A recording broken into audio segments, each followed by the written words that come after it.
Betty, you voted for President Trump. Do you regret that decision based on what we're seeing? In terms of food insecurity, I do. I believe he's doing a great job with the border. But right now, the border's not affecting me. Right now, it's affecting my daughter. The fact that she needs a SNAP and she won't be getting anything for November. And like I said, she's a type 1 diabetic, and we want to represent all the other diabetics out there or people with chronic health conditions that do need this food. And they may not have a safety net. They may not have relatives to fall back on. We know many people and those people that don't have relatives to fall back on. Let me ask you, Betty, because we're going to be speaking with the Republican congressman right after you and I had this conversation, one that's very close to President Trump. What is your message to lawmakers right now, Betty? I would say restore funding for SNAP. And I believe the Trump administration, instead of focusing on presidential ballrooms, should be paying attention to individual Americans' dining rooms. Betty, will this experience impact your voting decisions in the future? Well, it depends on what the administration does in the future. It may. Like I said, there's certain things that I'm thankful that Trump has done. Mm-hmm. But in terms of just basic food insecurity, I believe he has to make some changes in order to do what he said. I think he promised to lower prices for Americans, and I don't see that happening right now. Well, I want to thank you both for sharing what's happening. It's so important to hear. Thank you. Well, happy new month, ladies and gentlemen, and welcome back to another Breaking Bread video, where we try to understand the MAGA mindset without losing our collective sanity. Today's episode? Oh, it's a feast. We're looking at yet another batch of MAGA faithful who apparently just found out that SNAP and EBT aren't exclusive to poor people of color. Yep, you heard that right. The same crowd that spent years sneering at the idea of government handouts is now realizing that the food on their table came from the same system they've been trashing. And as you just saw in that intro clip, bless her bewildered heart, this sweet old lady seems genuinely shocked that Trump would do this. Oh, Captain Tangerine?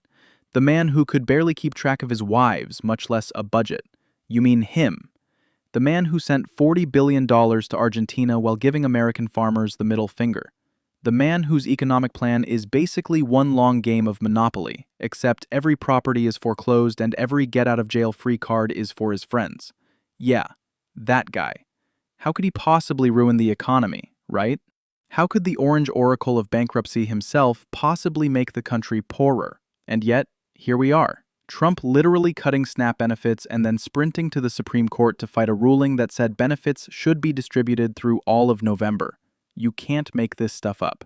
So, to the dear ma'am in the clip, surprise, surprise, this is exactly what you voted for. It's always funny how MAGA voters adore everything Trump does until it lands on their doorstep. Suddenly, owning the libs doesn't feel so satisfying when the price tag is your dinner. But before I blow off the handle, let me take a second to welcome everyone tuning in. To my new viewers, welcome aboard the chaos. And to my OGs, you already know what time it is. You're the ones who keep the lights on around here by liking, commenting, and staying till the end. I appreciate you all more than Trump appreciates foreign investors. A few of you have even asked me to turn on super thanks so you can support my work. And to that I say, you're amazing. I know times are tough right now, so your likes, your comments, your views, that's more than enough. Keep your wallet safe and your spirits caffeinated. Now, grab a snack, maybe something shelf-stable since it looks like holiday meals are on the endangered species list this year. And let's dive in, because this, my friends, is MAGA's F Around and Find Out Snap Edition. And judging by how things are going, this might just be the bleakest holiday season since the Great Depression. Let's roll those clips. Hope your day gets better. Shut the fuck up! Positive energy. This administration is actively preventing people from getting their SNAP benefits. Yup, that's right. Donald Trump and his administration have filed an appeal, an emergency appeal, to prevent the release of funds that would allow people to get these benefits. So he has made it very clear to this country that he is okay with people starving. This is the same person who tried to appeal to lower and middle class people that he would work for them.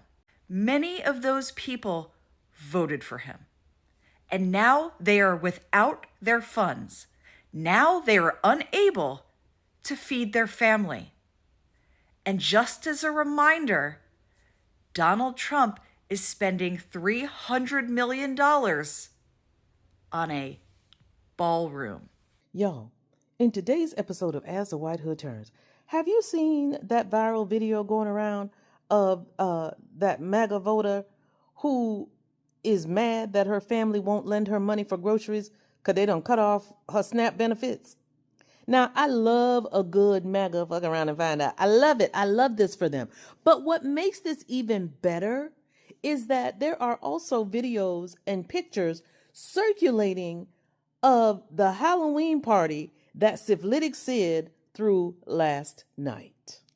It was Great Gatsby themed, and they are now reporting that them tickets were $1 million a pop. Not only did he throw this party for his millionaire and billionaire donors and friends, but he don't give a damn that the people out here wearing the mark of the beast ain't got no food. They ain't got no benefits. I promise you, they woke up this morning to that notification that their SNAP benefits had been suspended. Now this lady out here begging her family, and she went off on her mother-in-law because her mother-in-law refused to lend her money to buy groceries. Her mother-in-law told her, too bad, so sad, you voted for this, figure it out. But this just goes back to, they thought only black and brown people would suffer.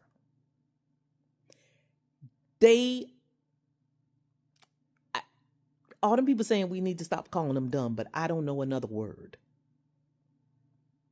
Stupid is too harsh. I don't know another word. If y'all can think of one, I have lots of words I can think of, but the only one that comes to mind is dumb. Just dumb. Okay. Okay, bye. I'm not sure how to feel anymore about everything that's going on. So everyone's in an uproar. Nope. You guys don't get to do this shit now. Nope. I don't feel warm and cozy about this one. I don't agree with taking people's food, their resources to survive. Were you this upset when Donald Trump cut USAID from Sudan and Congolese people? You know, the moment he did it, 3 weeks later, 300 soup kitchens in Sudan no longer had funding or the food? This is the fucking problem with Trump supporters. They only start to give a fuck when it affects their brother or their sister or maybe themselves, right? You don't care about hungry people. You don't care about other people. All they have left to cling to is their food that they put in their stomachs every day. And if you take... And his heart grew 3 times larger on this day. Bro, cut the shit, bro. You voted for Trump. This is what happens when you vote for dumbass people to become president, man. I don't know what to tell you. threaten people right before the holidays to take away all they have, which is food to feed themselves and their parents or whatever, and the children, right before Thanksgiving and Christmas. But it's ill-timed. It's not cool. Yeah, buddy. No shit, it's not cool.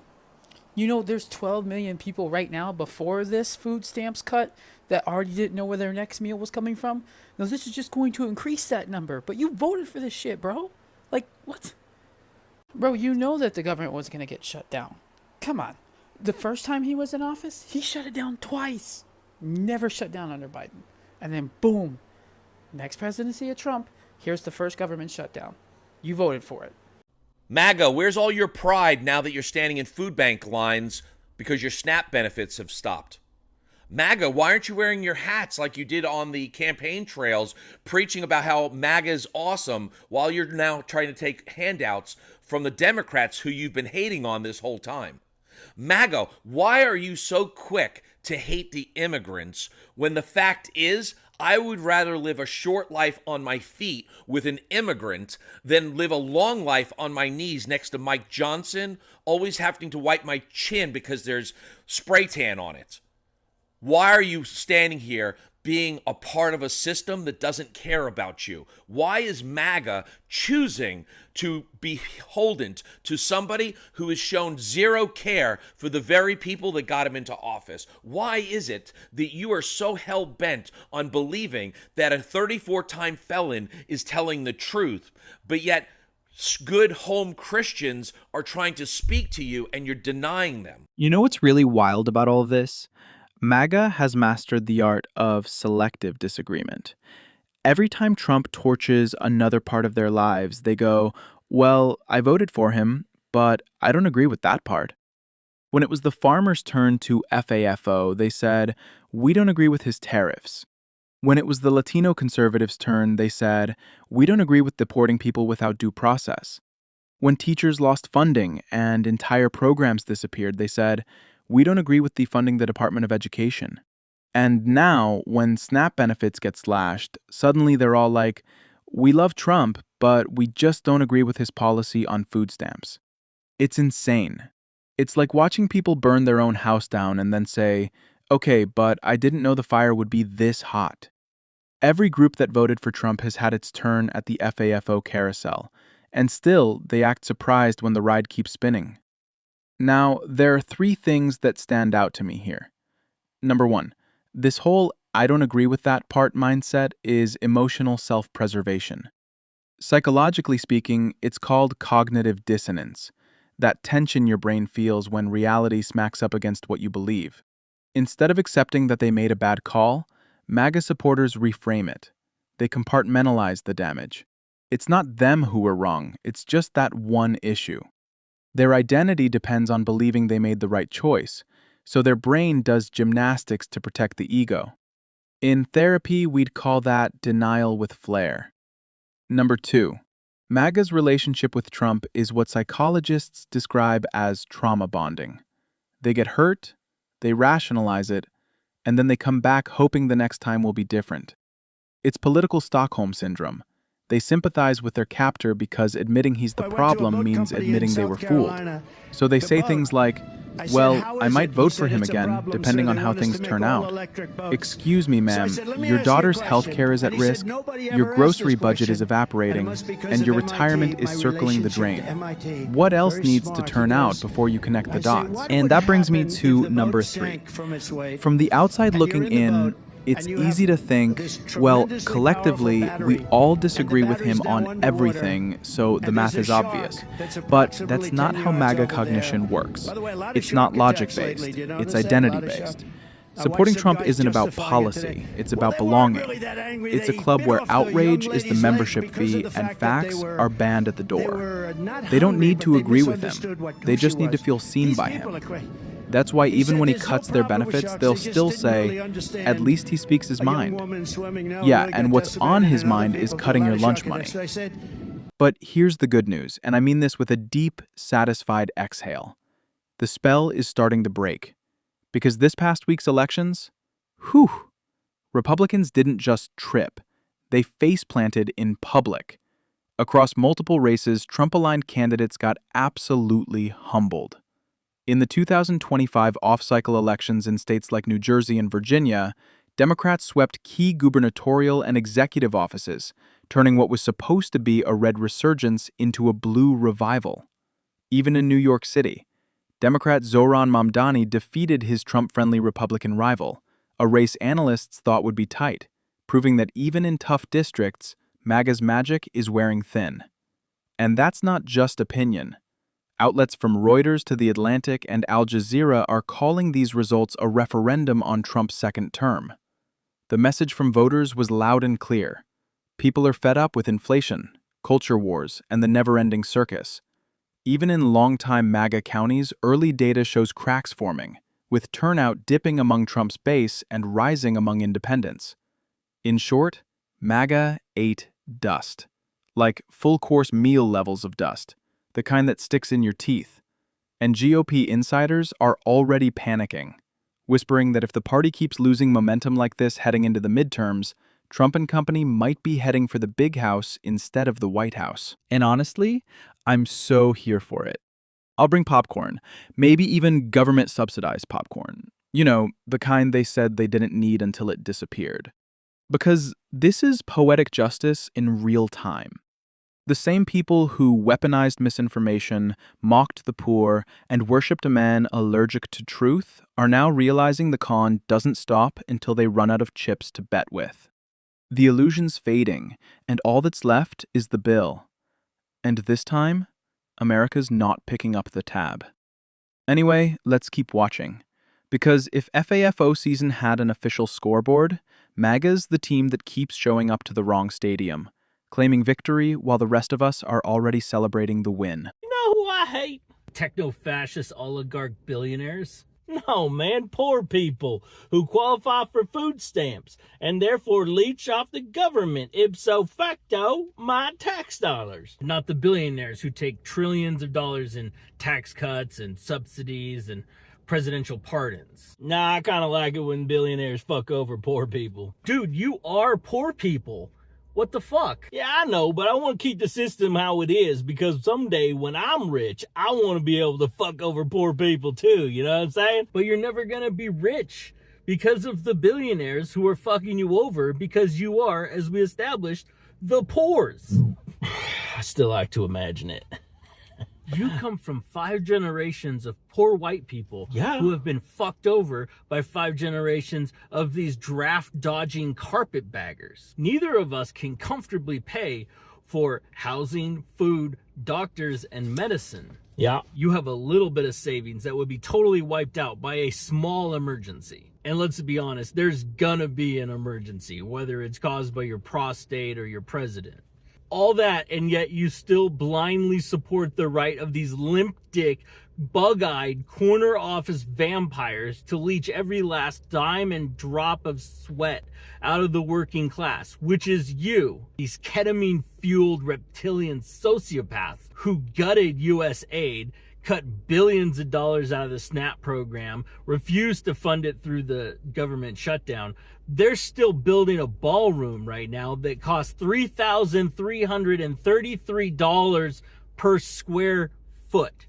We both work construction. What's the average per square foot cost to build in your county?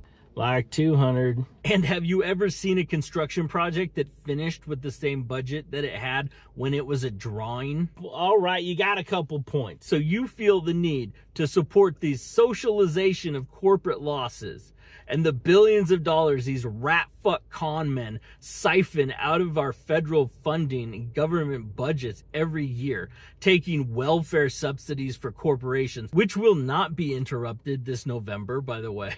While they feast on government funding, real human beings are going hungry. Veterans are going without medical care. Farmers are going bankrupt and having to sell generational properties to hedge fund ghouls who never even clipped their own fingernails, let alone had dirt under them. And at the same time, they're sending $40 billion to support Argentina because their government is collapsing in a failed system, just like the one that we're doing right now. We're going to support their beef industry and drive down the prices on American farmers. But what offends you is somebody taking a government handout because they don't have enough food for their kids. How Oliver Anthony of you. Well, shit, man. Now that you put it like that. So I'm calling your church to test to see if they would help feed a hungry baby. And right now I'm calling Church in the Wind of Denver in Denver, Colorado. No clue what kind of name that is.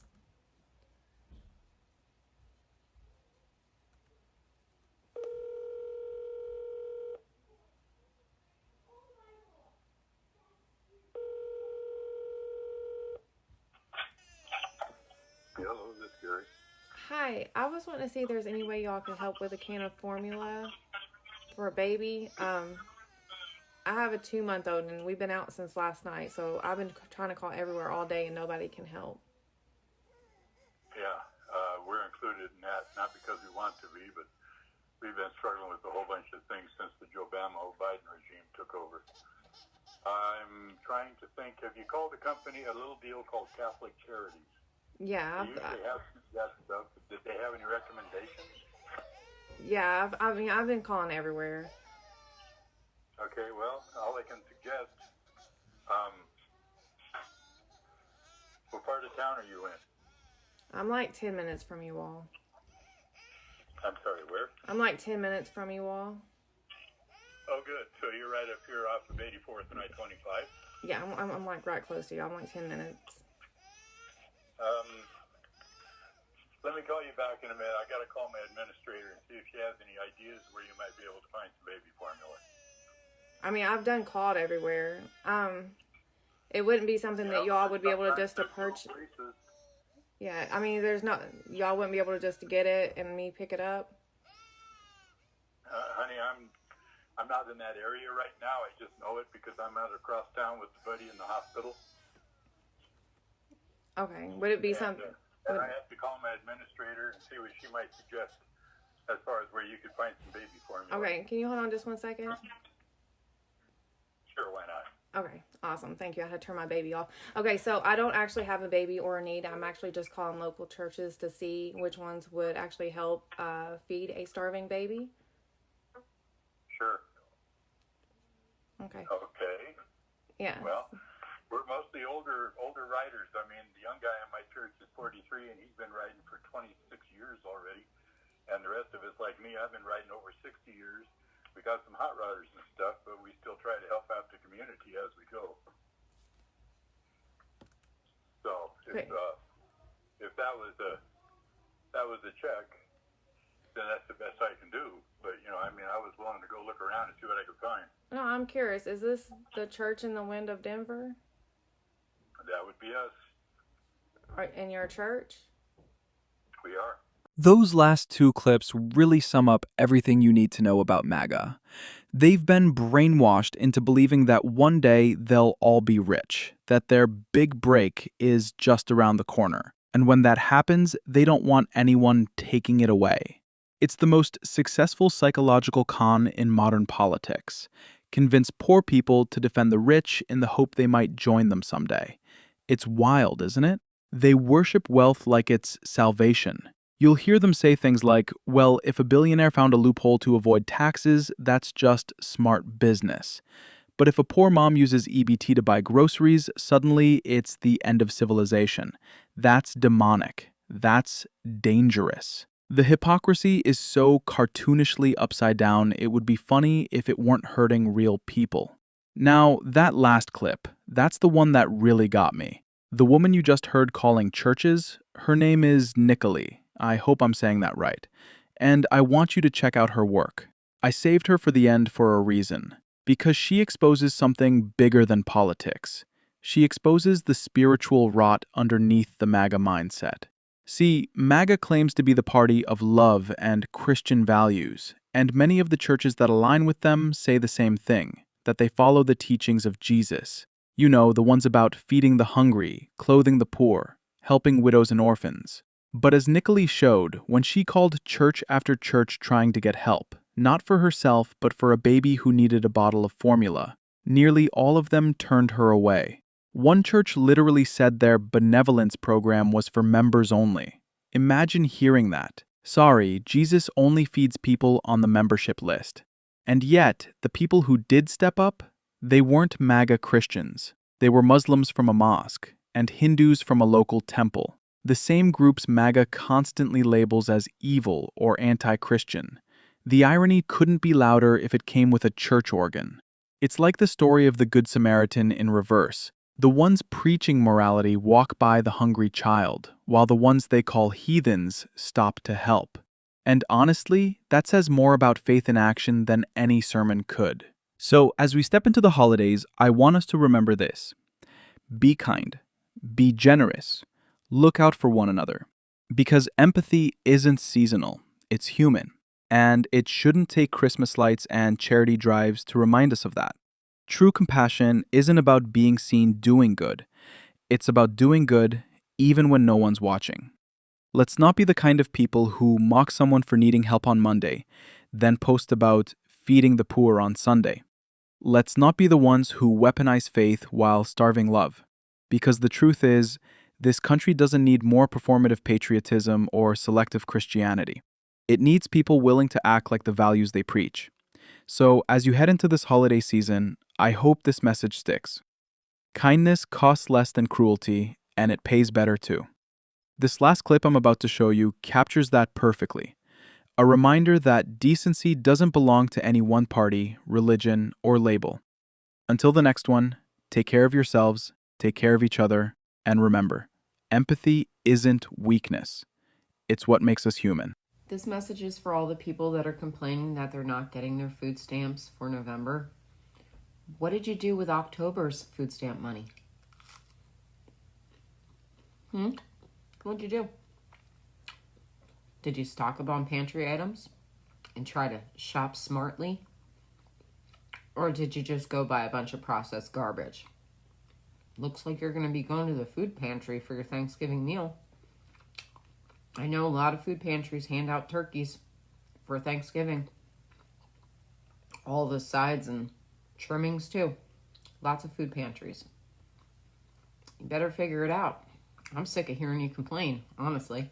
When you're reciting Bible verses that you never intend to live by, do you ever remember this one? For I was hungry, and you gave me nothing to eat. I was thirsty, and you gave me nothing to drink. Because if you did, you wouldn't be mocking hungry people while pretending to be a Christian. This person portrays herself as a Christian content creator, yet she ridicules the food insecurity of the most vulnerable people in our society, the people Christ told us to care for first. Children and the elderly make up the majority of food stamp recipients. About 40% are children and 19% are elderly, and 1.2 million U.S. military veterans depend on food stamps just to survive. But I am not at all surprised that you do not care about military veterans, not after you voted for a coward draft dodger who faked bone spurs to avoid military service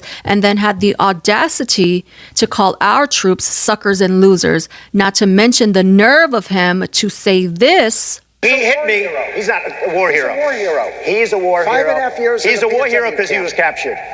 I like people that weren't captured, okay? I hate to tell you. About war hero John McCain. And let's not forget, roughly 25% of active duty military families experience food insecurity right now.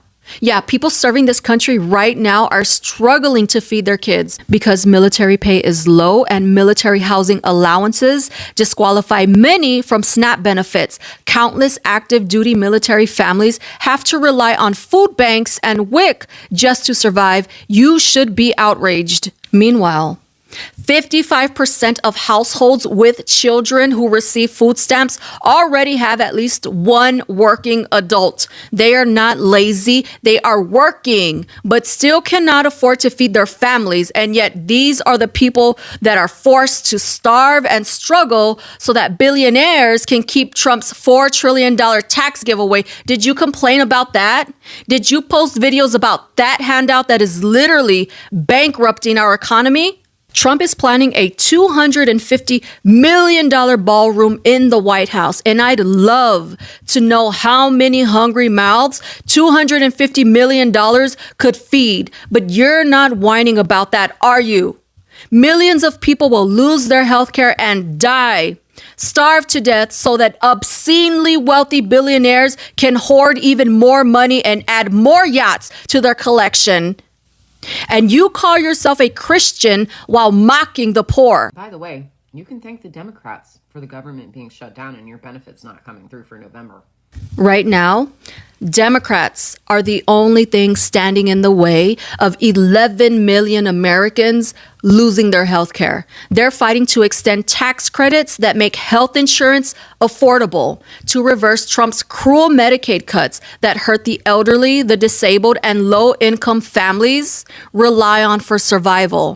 Democrats are also trying to prevent spending cuts to protect public health agencies that serve the vulnerable communities that Christ told you to love. Whatever you did for one of the least of these brothers and sisters of mine, you did for me. So if your version of Christianity lets you mock the hungry and defend the rich, and the only time you open up your Bible is to weaponize it against the people that Jesus gave his life for, then you are not a Christian. You're just a heartless asshole.